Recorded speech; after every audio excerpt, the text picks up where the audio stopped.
নমস্কার, চ্যানেলে তোমাদের সকলকে স্বাগত জানাই।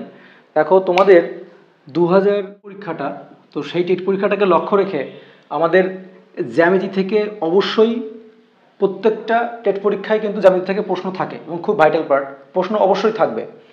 এবং সামতলিক আকার, এখান থেকে প্রশ্ন টেট পরীক্ষায় অবশ্যই 3টে থেকে 4টি কোশ্চেন তোমরা একদম কমন পাবে।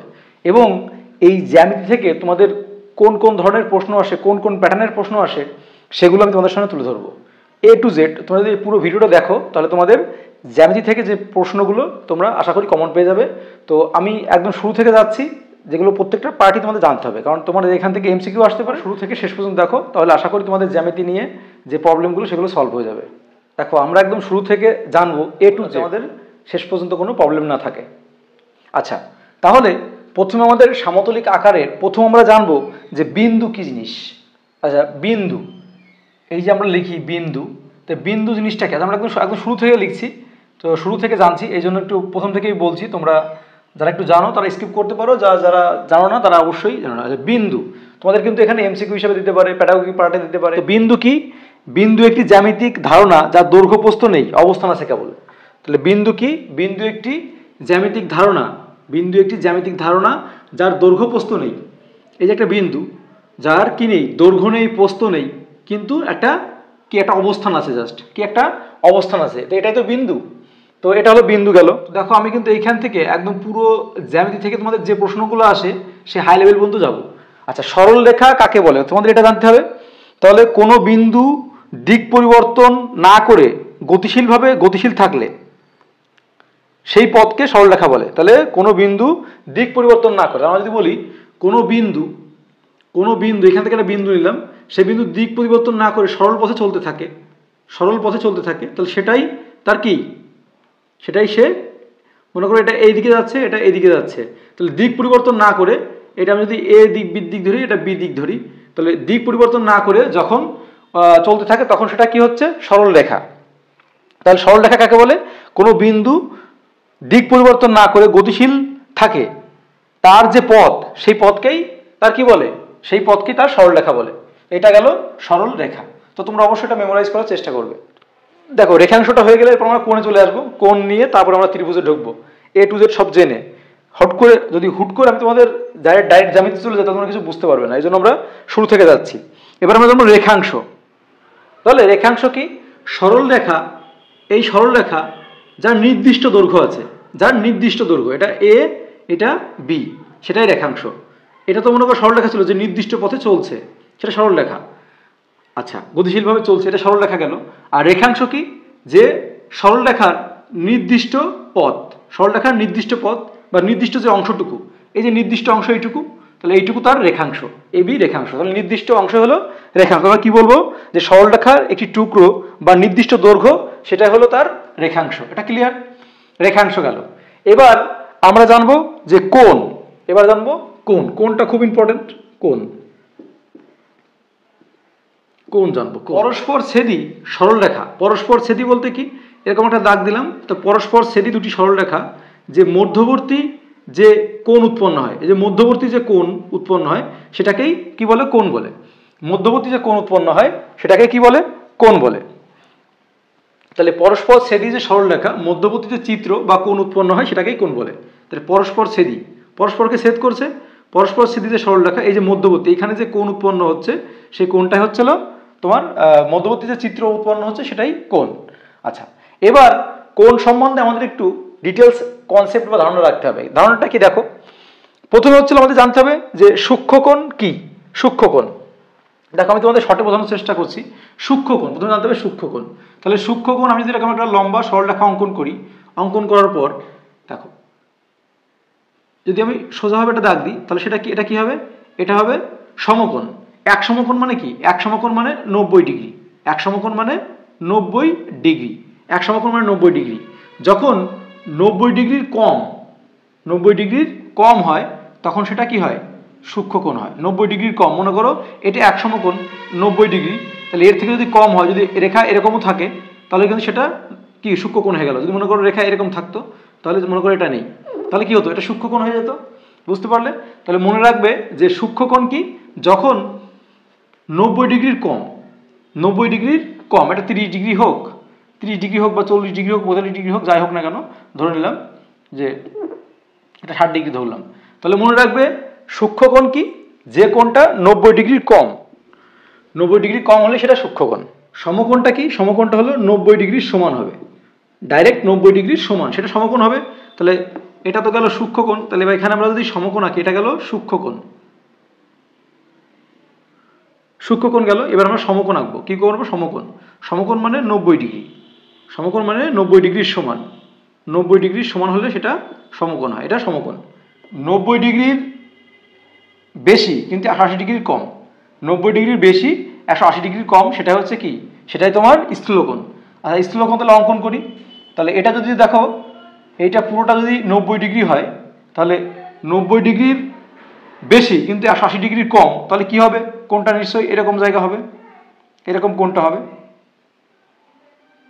এই যে পুরো সরল রেখার উপর যদি আমরা একটা অঙ্কন করি এরকম করে, এই যে পুরোটা, এটা 180 ডিগ্রি, তাহলে আমরা বলেছি যে তোমার 90 ডিগ্রির বেশি কিন্তু 180 ডিগ্রির কম, সেটাই কি, সেটাই হচ্ছে তোমার কি কোণ, স্থূলকোণ। ধরো আমি এখানে ধরে নিলাম যে এটা তোমার 120 ডিগ্রি, তাহলে কি 90 ডিগ্রির কম, এবার 180 ডিগ্রির 90 ডিগ্রির বেশি 180 ডিগ্রির কম, তাহলে সেটা কি হবে তোমার স্থূলকোণ। মনে রাখবে 90 ডিগ্রির বেশি কিন্তু 180 ডিগ্রির কম, সেটা হলো স্থূলকোণ। আচ্ছা, এবার আসি আমরা সরল কোণ। সরল কোণ, এবার আসি আমরা দেখো সরল কোণ। সরল কোণ কি দেখে নাও, সরল কোণ, সরল কোণ হলো এটা তোমার 180 ডিগ্রির সমান, সরল কোণ হলো 180 ডিগ্রির সমান, সেটা হলো সরল কোণ। 180 ডিগ্রির সমান বলতে আমরা একটা লম্বা সরল রেখা নিলাম, সরল রেখার উপর যদি আমরা এইখানে যদি একটা বিন্দু দিই, বিন্দু দেওয়ার পর যদি এইখান থেকে যদি একটা পুরো বৃত্ত অঙ্কন করি, তাহলে এখানে যে পুরো যে এই যে পুরো বৃত্তচাপটা, এটা হলো 180 ডিগ্রি, পুরো যে বৃত্তচাপটা সেটা কি 180 ডিগ্রি। তাহলে মনে রাখবে যে সরলকোণ হলো 180 ডিগ্রির সমান। আচ্ছা, এবার সরলকোণ হয়ে গেল। এবার আমরা জানবো তোমার প্রবৃদ্ধ কোণ। প্রবৃদ্ধ কোণ কি, 180 ডিগ্রির বেশি 360 ডিগ্রির কম, তাহলে প্রবৃদ্ধ কোণ এবার জেনে নেব। প্রবৃদ্ধ,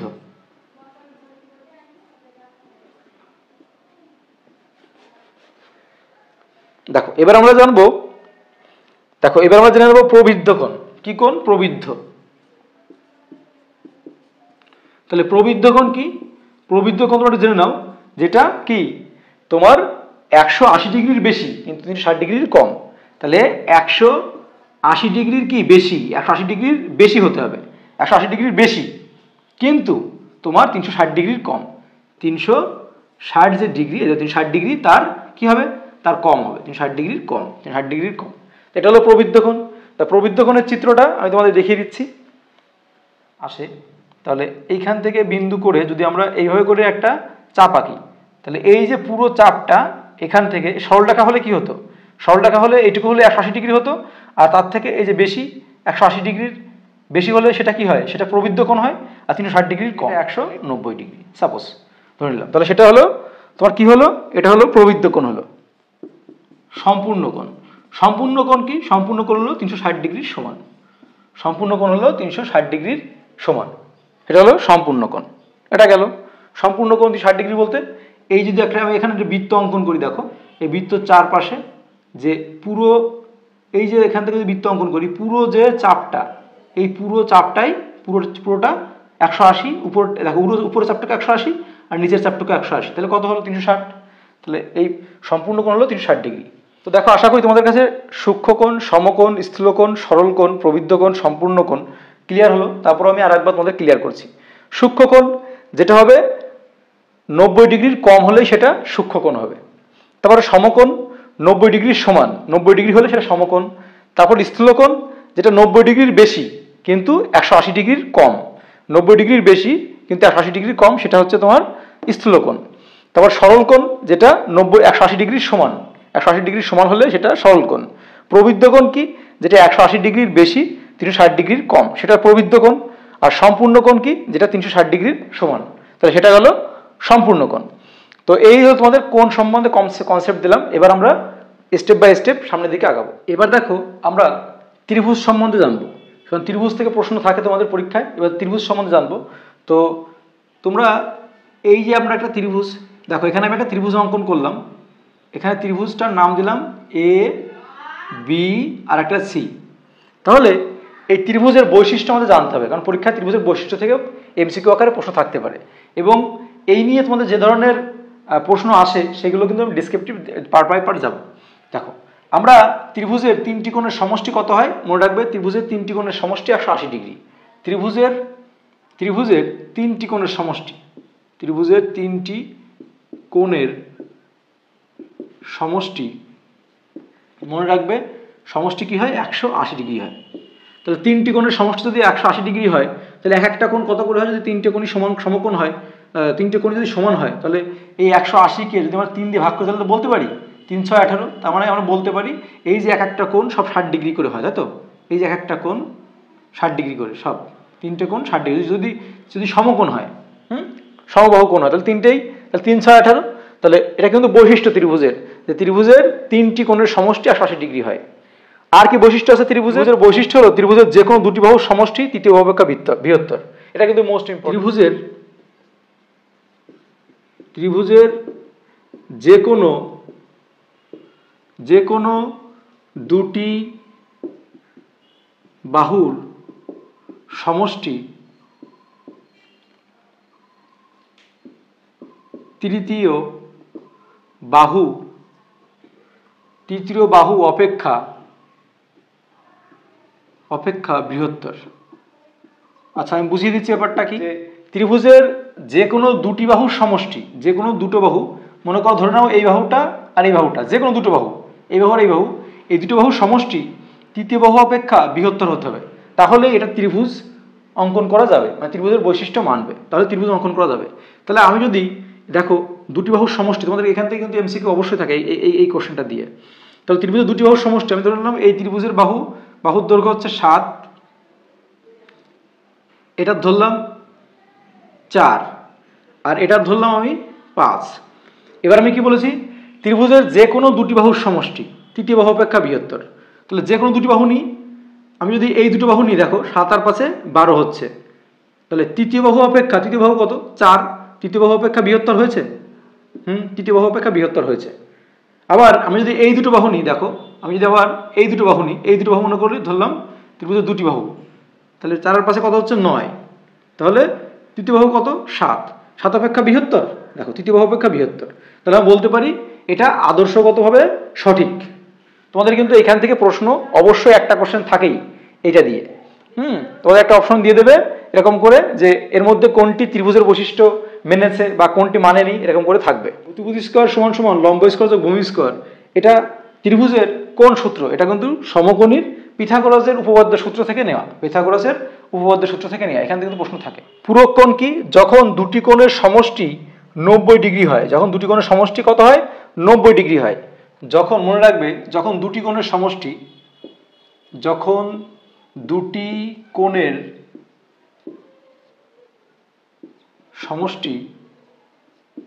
কত হয় 90 ডিগ্রি হয়, যখন দুটি কোণের সমষ্টি 90 ডিগ্রি হয়। যেমন উদাহরণ হিসেবে লিখি এক্স প্লাস ওয়াই, এখানে দেখতে পাচ্ছ এই দুটি কোণ, এই যদি দুটো ভাগ করা হয় তখন দুটি কোণের সমষ্টি, এখানে যদি আমি মাঝখান থেকে একটা অঙ্ক করি, তাহলে এই একটা কোণ আর এই একটা কোণ, আর এই দুটি এক্স আর একটা ওয়াই, দুটি কোণের সমষ্টি কি হবে 90 ডিগ্রি। তার মানে এক্স প্লাস ওয়াই সমান সমান 90 ডিগ্রি হয়। তখন কি হয়, একে অপরের পরিপূরক হয়, তখন বলতে পারি এক্স এর পূরক কোণ ওয়াই।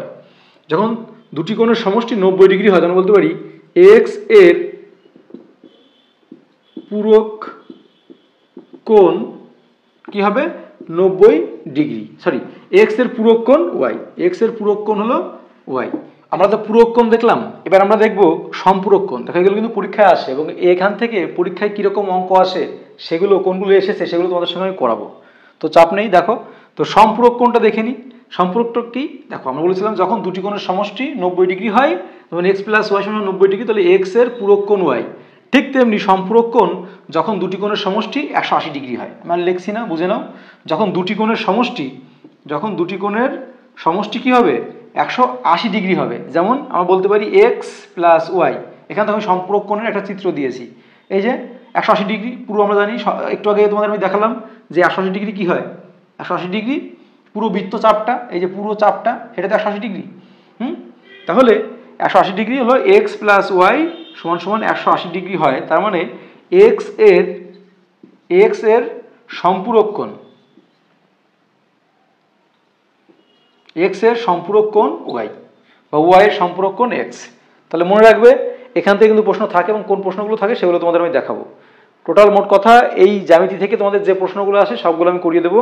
তো আশা করি তোমাদের আপকামিং পরীক্ষার জন্য আর কোনো প্রবলেম থাকবে না। দেখো তোমাদের পরীক্ষায় যে ধরনের প্রশ্ন আসে সেই প্রশ্ন একটা দেখাচ্ছি যে একটি সমকোণী ত্রিভুজের একটি সূক্ষ্মকোণ 30 ডিগ্রি হলে অপর কোণটির মান কত।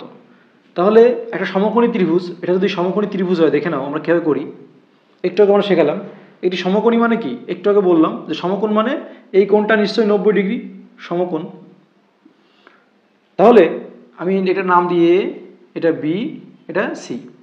তাহলে বলেছে সমকোণী ত্রিভুজের সূক্ষ্মকোণ 30 ডিগ্রি। তাহলে সূক্ষ্মকোণ এই কোণটা যদি 90 ডিগ্রি হয় তাহলে আমরা কি জানি, আমরা জানি তো। দেখো একটু আগে তোমাদের আমি ত্রিভুজের সংজ্ঞাতে বোঝালাম যে ত্রিভুজের 3টি কোণের সমষ্টি কত, 180 ডিগ্রি। ত্রিভুজের 3টি কোণের সমষ্টি 180 ডিগ্রি। তাহলে একটা জিনিস দেখো, এটা সমকোণটা যদি 90 ডিগ্রি হয় আর আমরা যদি ধরে নিই যে এইটা সূক্ষ্মকোণ, এই সূক্ষ্মকোণটা যদি 30 ডিগ্রি হয়, সূক্ষ্মকোণটা 30 ডিগ্রি হয়, তাহলে বাকি অপর কোণটির মান কত, মানে এই কোণটার মান চেয়েছে, এই কোণটার কত মান সেটা বার করতে হবে। তাহলে সহজেই বার করতে পারি, কারণ 3টে কোণের সমষ্টি কত, 180। তাহলে এই যে 180 থেকে যদি আমরা এই দুটো কোণ যোগ করে বাদ দিয়ে দিই তাহলে তো অপর কোণটা বেরিয়ে যাবে। তাহলে এই 180 ডিগ্রি থেকে আমরা এই 90 যোগ 30 এই কোণটা যোগ করে বাদ দিলে পরেই তো বেরিয়ে যাবে যে অপর কোণটার মান কত। দেখো পরীক্ষায় কিন্তু এই প্রশ্নগুলো এসেছে। তাহলে আমরা এখান থেকে বাদ দিয়ে দিই, তাহলে 9 আর 3 কত হচ্ছে, 12 হচ্ছে। তাহলে 80 থেকে 12 চলে গেলে, দেখো 18 থেকে 12 চলে গেলে কত থাকে, 6 মানে 60। তাহলে 60 ডিগ্রি। তাহলে আমরা বলতে পারি যে অপর কোণটির মান 60 ডিগ্রি। তো তোমরা দেখো তোমাদের ত্রিভুজের সংজ্ঞাটা জানতে তাহলে কিন্তু এই অ্যান্সারটা করতে পারতে। এই জন্য তোমাদের কিন্তু অবশ্যই আমি যেগুলো দেখালাম ওগুলো একটু জানতে হবে। তো এরপরে আমরা ধীরে ধীরে কিন্তু কঠিন অঙ্কের দিকে ঢুকবো। দেখে নাও পরবর্তী আরেকটি গুরুত্বপূর্ণ প্রশ্ন। বলা হয়েছে ত্রিভুজ এবিসি এর বিএসি কোণ 70 ডিগ্রি এবং এবি সমান সমান এসি হলে এবিসি কোণের মান কত। তাহলে আমাদের এবিসি কোণের মান বের করতে হবে। তাহলে এবিসি কোণে যদি মান বের করতে হয় তাহলে দেখো এখানে আমরা একটা ত্রিভুজের সাহায্যে অঙ্কনটা বোঝানোর চেষ্টা করি। এটা একটা ত্রিভুজ অঙ্কন করলাম। এবার দেখো এই ত্রিভুজটার নাম দিলাম এ বি আর এদিকে সি। দেখো বলা হয়েছে ত্রিভুজ এবিসি এর কোণ বিএসি, কোণ বিএসি কোণটা, কোণ বিএসি মানে এই যে কোণটা বিএসি কোণটা কত ডিগ্রি, দেখো 70 ডিগ্রি। এই কোণটার মান কত, 70। এই কোণটার মান 70 ডিগ্রি। এবার বলেছে এবি আর এসি, এইটা এবি বাহু, তাহলে এবি আর এদিকে এসি, এটা এসি। এবি আর এসি বাহু সমান, এবি আর এসি বাহু সমান। তাহলে আমি তোমাদের সংজ্ঞাতে বুঝিয়েছিলাম যে যখন ত্রিভুজের বাহু দুটো সমান হয় তখন কোণ দুটিও সমান হয়, যখন বাহু দুটো সমান হয় তখন কোণ দুটিও সমান হয়। এবার আমরা যদি বলি এই কোণটা আর এই কোণটা সমান, তাহলে আমরা এখান থেকে তো বার করে নিতে পারি যে ত্রিভুজ এ বি সি, অর্থাৎ বার করতে হবে ত্রিভুজ এ বি সি, মানে এই কোণটার মান বার করতে হবে, এই কোণটার মানটা আমাদের বার করতে হবে। তাহলে বার করতে হলে যেহেতু এই দুটো বাহু সমান তাহলে এর এই কোণ দুটো সমান, এই দুটো বাহু যেহেতু সমান তাহলে এই কোণ দুটো সমান। তাহলে আমরা জানি যে ত্রিভুজের 3টি কোণের সমষ্টি কত, 180 ডিগ্রি। তাহলে 180 ডিগ্রি থেকে যদি আমি এই 70 ডিগ্রি বাদ দিয়ে দিই তাহলে এই দুটো কোণের মান পড়ে থাকবে। তাহলে এখান থেকে আমরা এই 70 ডিগ্রি বাদ দিয়ে দিই, তাহলে বাদ দিলে কত থাকছে, দেখো 0 1 1 কত থাকলো, 110 ডিগ্রি। এটা কিন্তু তোমাদের এসওআই অর্থাৎ ডাব্লিউবি পুলিশের পরীক্ষায় কিন্তু এই কোশ্চেনটা এসেছিল এবং তোমাদের সামনে যে টেট পরীক্ষা সেটাও কিন্তু মোস্ট ইম্পর্টেন্ট এই অঙ্কগুলো। আচ্ছা তাহলে আমরা কি পেলাম, এই যে 110 ডিগ্রি তার মানে কি এই দুটো কোণের মোট মান 110 ডিগ্রি। তাহলে আমি বললাম যেহেতু এই দুটো বাহু সমান তাহলে এই কোণ দুটো সমান, তাহলে এই যে 110 ডিগ্রি পেলাম এই দুটো বাহু, তাহলে একে 2 দিয়ে যদি ভাগ দিয়ে দিই তাহলে দুটো কোণ পেয়ে যাবো, সমান সমান করে ভাগ করে দেবো। তাহলে 5 দুগুণে 10, 5 দুগুণে 10 কত পেলাম, 55 ডিগ্রি। তার মানে এই কোণটার মানও 55 ডিগ্রি বার হচ্ছে। মানে এই কোণটা 55 ডিগ্রি, আর এই কোণটাও 55 ডিগ্রি হয়ে গেল। আর আমাদের কি বার করতে বলেছে দেখো, আমাদের বার করতে বলেছে এ বি সি, মানে এই কোণটা বার করতে বলেছে। তাহলে আমরা বলতে পারি সঠিক উত্তর কি? সঠিক উত্তর বলতে পারি যে এ বি সি কোণের মান 55 ডিগ্রি। এটাই কিন্তু অ্যান্সার, এবং পরীক্ষায় এটা কিন্তু এসেছে, খুব ভালো অঙ্ক। তো এরকম কিন্তু আরও কঠিনের দিকে অঙ্ক যত তোমাদের পরীক্ষা আসে বা আসবে সেগুলো কিন্তু সব আমি করিয়ে দেবো। তো চলো আমরা পরবর্তী প্রশ্ন দেখে নেব। আচ্ছা দেখো, পরবর্তী একটি গুরুত্বপূর্ণ প্রশ্ন, খুবই গুরুত্বপূর্ণ এবং তোমাদের আপকামিং পরীক্ষার জন্য মোস্ট ইম্পর্ট্যান্ট। দেখো বলা হয়েছে এবিসি ত্রিভুজ এবিসি এর বিসি বাহুকে ডি পর্যন্ত বর্ধিত করা হয়েছে, কোণ এসিবি 130 ডিগ্রি এবং কোণ এসি সমান সমান বিসি হলে বিএসি কোণ কত? তাহলে আমরা একই রকম প্রথম কাজ কি আমাদের চিত্র অঙ্কন করা। চিত্র অঙ্কন না করলে কিন্তু আমরা এই ত্রিভুজগুলো করতে পারবো না। প্রথমে আমরা ত্রিভুজ অঙ্কন করলাম, একটা এবিসি ত্রিভুজ, এটার নাম দিলাম এ, এটার নাম দিলাম বি, এটার নাম দিলাম সি। এবার বলা হয়েছে দেখো বিসি বাহুকে, এটা তো বিসি বাহু, এই বিসি বাহুকে ডি পর্যন্ত বর্ধিত করলো। আমি ধরে নিলাম এখান থেকে এই পর্যন্ত ডি পর্যন্ত বর্ধিত করা হলো। তারপর বলা হয়েছে, তারপর দেখো বলা হয়েছে এ সি ডি 130 ডিগ্রি। কি বলা হয়েছে? এ সি ডি, তার মানে কি এই কোণটা, এই যে এ সি ডি, তাহলে এই কোণটা কত হয়েছে? 130 ডিগ্রি। তাহলে এই কোণটা হয়েছে কত? 130 ডিগ্রি। এই কোণটা হচ্ছে 130 ডিগ্রি। এবার এসি আর বিসি সমান হলে, এসি আর বিসি, তাহলে এইটা এসি এই বাহু আর বিসি এই বাহু, মানে এই বাহু আর এই বাহু সমান। তাহলে দেখো এই বিসি বাহু আর এসি বাহু সমান, তাহলে আমাদের বার করতে হবে কি? আমাদের বার করতে হবে বিএসি, আমাদের এই কোণটার মান বার করতে হবে। এই যে কোণটা দেওয়া আছে এই কোণটার মান বার করতে হবে, বিএসি, তাই তো? এবার যদি তাই বার করতে হয় তাহলে আমাদের এইখানে এই ভিতরে যে কোণ, এই পুরো চিত্রটা, সেটার মান জানতে হবে। তাহলে আমরা দেখো একটা জিনিস জানি যে এইখানে যদি পুরো সরলরেখা হয়, তাহলে এই যে পুরো, আমরা একটু আগে শিখলাম যে পুরো এই যে কোণটা, এই পুরো কোণটা কত? পুরো কোণটা সরল কোণ হলে কি সেটা হয় 180 ডিগ্রি হয়। তাহলে এই যে পুরো কোণটা আমরা যদি এখান থেকে অঙ্কন করি, দেখো পুরো কোণটা যদি 180 ডিগ্রি হয়, তাহলে 180 ডিগ্রি থেকে আমরা এই 30 ডিগ্রি 130 ডিগ্রি বাদ দিয়ে দিই, তাহলে কত পড়ে থাকে? 180 ডিগ্রি থেকে যদি আমরা 130 বাদ দিয়ে দিই তাহলে কত পড়ে থাকবে? দেখো 50 ডিগ্রি। তাহলে বলতে পারি যে এই কোণটার মান কি? এই কোণটার মান 50 ডিগ্রি। এই কোণটার মান কত? 50 ডিগ্রি। আচ্ছা ভিতরে লিখছি আমরা, এই কোণটার মান হচ্ছে 50 ডিগ্রি। তাহলে দেখো এখান থেকে কিন্তু আমরা এই কোণটার মান পেয়ে গেলাম 50 ডিগ্রি। এইটুকুই তোমরা বুঝতে পারলে, আশা করি বুঝতে পারলে। তো যদি কোথাও না বুঝতে পারো অবশ্যই আমাকে কমেন্ট বক্সে জানাবে। দেখো এই কোণটার মান যদি 50 ডিগ্রি হয়, বলা হয়েছে এই বাহুটা আর এই বাহুটা সমান, এই বাহুটা আর এই বাহুটা সমান, তাহলে এই যে ত্রিভুজের মোট কোণের মান কত? 180 ডিগ্রি। দেখো কত সহজেই হয়ে যাচ্ছে 180 ডিগ্রি। তার থেকে যদি আমরা 50 ডিগ্রি বাদ দিই তাহলে বাকি দুটো কোণের মান পেয়ে যাব। তাহলে এখান থেকে যদি 50 ডিগ্রি আমরা বাদ দিয়ে দিই, দেখো কত পড়ে থাকে? 0, 3, কত হচ্ছে? 1। তাহলে দেখলাম 130 ডিগ্রি। তার মানে এই দুটো কোণের মান কত? 130 ডিগ্রি। তাহলে ওই দুটো কোণের মান যদি 130 ডিগ্রি হয়ে থাকে তাহলে আমরা কীভাবে করতে পারি বলো? তাহলে দেখো আমরা এখান থেকে বার করলাম যে এই দুটো কোণের মান কত? 130 ডিগ্রি। তাহলে 130 ডিগ্রি হলে আমাদের বার করতে হবে কি? বিএসি, মানে এই কোণটা মান বার করতে হবে। তাহলে এই কোণটা আর এই কোণটা সমান, এই কোণটা আর এই কোণটা সমান হয়, তাহলে আমরা বার করেছি 130, একে যদি আমরা 2 দিয়ে ভাগ করে দিই তাহলে কত হচ্ছে? দেখো 6 দুগুণে 12 আর এদিকে 5 দুগুণে 10, কত পেলাম? 65 ডিগ্রি। তাহলে আমি বলতে পারি এই কোণটার মানও তোমার 65 ডিগ্রি, আবার এই কোণটার মানও তোমার 65 ডিগ্রি। তাহলে দেখো হয়ে গেল, তোমাদের বার করতে বলেছে এই কোণটা, তাহলে আমি বলতে পারি সঠিক উত্তর 65 ডিগ্রি বার হচ্ছে, যে বিএসি কোণ। আচ্ছা কি করে বুঝলাম যে আমরা এই কোণটা আর এই কোণটা সমান?